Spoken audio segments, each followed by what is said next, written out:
Hello student, welcome to Ashish classes PCM PCB. बच्चों, आज के लेक्चर में हम पढ़ेंगे industrial preparation method of acetone. इससे पहले लेक्चर में हमने पढ़ा था बच्चों एसीटोन का लैबोरेटरी प्रिपरेशन मेथड, यानी लैब में एसीटोन हम कैसे प्रिपेयर करते हैं। और आज के लेक्चर में हम जानेंगे कि इंडस्ट्रियल प्रिपरेशन मेथड क्या है एसीटोन, यानी लैब में इंडस्ट्री में हम लोग जो एसीटोन है उसको कैसे बनाते हैं। तो बहुत इंपॉर्टेंट चैप्टर है बच्चों। यहाँ से बहुत सारी रिएक्शन आपको देखने को मिलेंगे आपके क्लास 12th बोर्ड एग्जाम में। सभी रिएक्शन बहुत ही इंपॉर्टेंट है बच्चों। ये चैप्टर लगभग हमारा ख़त्म होने वाला है ना। तो बहुत ही ध्यान से देखिएगा और पूरा वीडियो ज़रूर देखिएगा, तभी आपको सारी चीज़ें समझ में आएंगी। ओके बच्चों, बात करेंगे फ्रॉम प्रोपेन से। ठीक है, इंडस्ट्रियल प्रिपरेशन मेथड में फ्रॉम प्रोपेन से। और फ्रॉम प्रोपेन में पहली हेडिंग जो रहेगी हमारी, जो फर्स्ट हेडिंग रहेगी, प्रिपरेशन ऑफ आइसोप्रोपिल एल्कोहल, यानी सबसे पहले हम आइसोप्रोपिल एल्कोहल बनाएंगे। ठीक है, आइसोप्रोपिल एल्कोहल बनाएंगे तभी जा करके हम आगे एसीटोन बना पाएंगे। तो इंडस्ट्री में सबसे पहले क्या बनाया जाता है? Isopropyl alcohol. अब आइसोप्रोपिल एल्कोहल बनेगा कैसे? तो इसके लिए क्या किया जाता है बच्चों, जो प्रोपीन होता है, ठीक है, CH3CH double bond CH2, propene की रिएक्शन किसके साथ कराई जाती है? प्रोपीन की रिएक्शन सल्फ्यूरिक एसिड यानी H2SO4 के साथ कराई जाती है।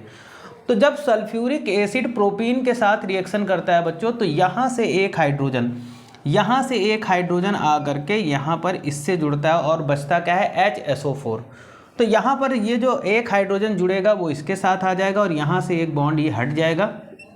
तो यहाँ पर क्या होगा? यहाँ पर होगा CH3CH और HSO4, जो यहाँ से एक हाइड्रोजन इधर चला गया और जो HSO4 बचेगा वो यहाँ इससे सिंगल बॉन्ड से जुड़ जाएगा और CH3 होगा। तो यहाँ पर जो प्रोडक्ट बनेगा बच्चों वो आइसोप्रोपिल हाइड्रोजन सल्फेट बनेगा। क्या बना? आइसोप्रोपिल हाइड्रोजन सल्फेट बना। कब बना? जब प्रोपीन की रिएक्शन सल्फ्यूरिक एसिड के साथ कराई गई। ठीक, समझ गए कि हम अगर प्रोपीन की रिएक्शन सल्फ्यूरिक एसिड के साथ कराएंगे तो आइसोप्रोपिल हाइड्रोजन सल्फेट बनेगा। आगे देखो, अब हम क्या करेंगे कि ये जो आइसोप्रोपिल हाइड्रोजन सल्फेट है, ठीक है, सल्फेट है, इसका हम हाइड्रोलाइसिस कराएंगे। ठीक, हाइड्रोलाइसिस कराएंगे डाइल्यूट H2SO4 की प्रेजेंस में और इसको हम हीट करेंगे। ठीक, इसको हम क्या करेंगे बच्चों? गर्म करेंगे यानी हीट करेंगे। तो जब इसका हाइड्रोलाइसिस होगा और इसको हम हीट करेंगे बच्चों, तो यहाँ पर ये वाला प्रोडक्ट जो आपको दिख रहा है CH3 single bond CH single bond OH इधर सिंगल बॉन्ड CH3, इसको बोलेंगे आइसोप्रोपिल एल्कोहल। ठीक, और H2SO4 ये अलग हो गया। तो ये बना लिया हमने आइसोप्रोपिल एल्कोहल। ठीक, यहाँ से हमने क्या बनाया बच्चों? हमने आइसोप्रोपिल एल्कोहल बना लिया। किसकी हेल्प से? प्रोपीन की हेल्प से। ठीक, देखो अब क्या होगा? अब हम क्या करेंगे? Dehydrogenation of isopropyl alcohol. जो हमारा आइसोप्रोपिल एल्कोहल है उसका डिहाइड्रोजिनेशन कराएंगे। ठीक, क्या कराएंगे? डिहाइड्रोजिनेशन। यहाँ पर पहले हमने बना लिया आइसोप्रोपिल एल्कोहल, अब उसका डिहाइड्रोजिनेशन कराएंगे। तो हम आइसोप्रोपिल एल्कोहल की जो वेपर होगी उस वेपर को कॉपर के ऊपर से पास कराएंगे और वो कॉपर जिसका टेम्परेचर कितना होगा? 300 डिग्री सेल्सियस, यानी 300 डिग्री सेल्सियस टेम्परेचर पर जो हमारा बहुत ही एकदम हॉट कॉपर होगा उस पर अगर आइसोप्रोपिल एल्कोहल की वेपर को अगर हम पास कराएंगे बच्चों, तो यहाँ पर जो प्रोडक्ट बन जाएगा वो हमारा एसीटोन बनेगा। इस तरीके से हमें एसीटोन मिल गया प्लस H2 हाइड्रोजन। उसके बाद ऑक्सीडेशन की बात करते हैं। तो देखो, ऑक्सीडेशन कराएंगे किसका? ऑक्सीडेशन कराएंगे आइसोप्रोपिल एल्कोहल। कैसे करेंगे बच्चों? 400 डिग्री सेल्सियस टेम्परेचर पर सिल्वर यानी Ag की प्रेजेंस में जब हम आइसोप्रोपिल एल्कोहल का ऑक्सीडेशन कराएंगे तो हमें प्रोडक्ट मिलेगा एसीटोन। तो देखिएगा यहाँ पर एयर की प्रेजेंस में कराएंगे, ऑक्सीजन का होना बहुत ज़रूरी है ऑक्सीडेशन में। तो हम क्या करेंगे कि आइसोप्रोपिल एल्कोहल का सिल्वर कैटलिस्ट की प्रेजेंट में, और जिसका टेम्परेचर कितना होगा? 400 डिग्री सेल्सियस होगा।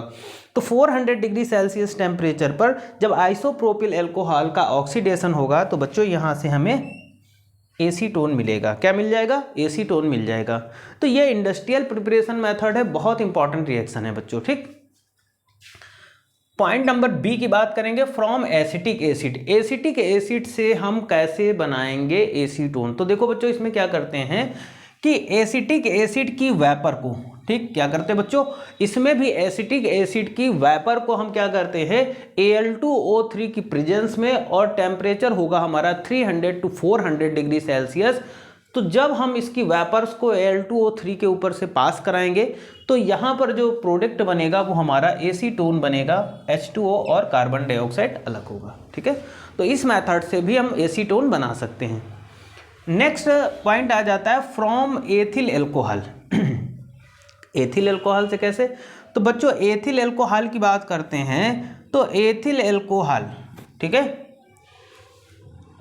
एथिल एल्कोहल की H2O के साथ रिएक्शन कराएंगे जिंक क्रोमाइड। तो देखो यहाँ पर क्या होगा, यहाँ पर एथिल एल्कोहल की वेपर होगी और H2O की वेपर होगी। इन दोनों का जो वेपर्स का मिक्सचर होगा, यानी किसका, एथिल एल्कोहल और H2O यानी वाटर का वेपर, इन दोनों की वेपर का मिक्सचर होगा। उस मिक्सचर को हम जब जिंक क्रोमेट के ऊपर से पास कराएंगे और टेम्परेचर कितना होगा बच्चों, 500 डिग्री सेल्सियस होगा। तो जब ये पास होगा तो यहाँ पर क्या बनेगा बच्चों, ये बनेगा एसीटोन, कार्बन डाइऑक्साइड और H2, ठीक। तो ये मेथड भी है एसीटोन बनाने का। बच्चों कोई डाउट हो तो कमेंट करके जरूर पूछिएगा, आपके सारे डाउट क्लियर किए जाएंगे, ठीक है। बहुत इंपॉर्टेंट रिएक्शन है। From acetaldehyde. अब एसिटल्डिहाइड से एसीटोन कैसे बनेगा, तो बच्चों यहाँ पर क्या होता है, यहाँ पर एसिटल्डिहाइड जिंक ऑक्साइड की प्रेजेंस में 400 डिग्री सेल्सियस पर यहाँ पर रिएक्शन करेगा, ठीक है।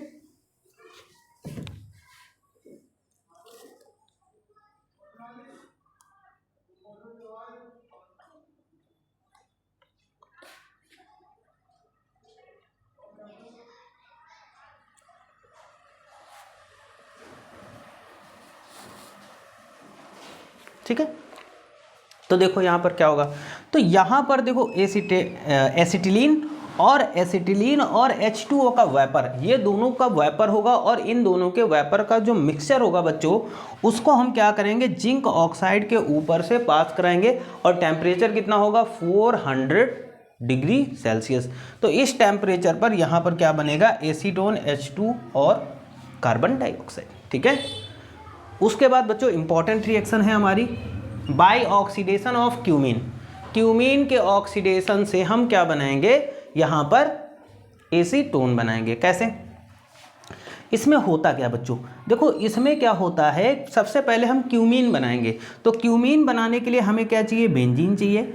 हम बेंजीन की रिएक्शन प्रोपीन के साथ कराएंगे, बेंजीन की रिएक्शन प्रोपीन के साथ कराएंगे H3PO4 की प्रेजेंस में 250 डिग्री सेल्सियस टेम्परेचर पर और हाई प्रेशर पर।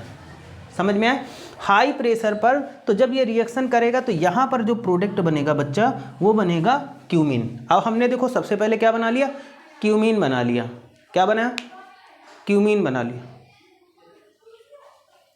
अब देखो हम क्या करेंगे, ये जो क्यूमीन होगा, अब उस क्यूमीन का ऑक्सीडेशन कराएंगे हम। तो देखो यहाँ पर क्यूमीन का ऑक्सीडेशन कराएंगे 130 डिग्री सेल्सियस टेम्परेचर पर।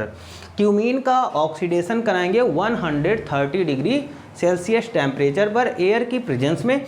तो यहाँ पर देखो, यहाँ पर ये जो प्रोडक्ट बनेगा वो हो जाएगा पेरोक्साइड बनेगा, ठीक है। ये मिडिल प्रोडक्ट बनना पेरोक्साइड। अब इस पेरोक्साइड को 100 डिग्री सेल्सियस टेम्परेचर पर जब इसकी रिएक्शन हम H2SO4 के साथ कराएंगे तो यहाँ पर प्रोडक्ट बन जाएगा एसीटोन और ये फिनॉल बनेगा। तो इस तरीके से हम क्यूमीन के ऑक्सीडेशन से भी क्या बना सकते हैं, हम एसीटोन बना सकते हैं, ठीक है। तो आज के लेक्चर में ये जितने भी प्रिपरेशन मेथड हैं, ये सब इंडस्ट्रियल प्रिपरेशन मेथड हैं, ठीक है।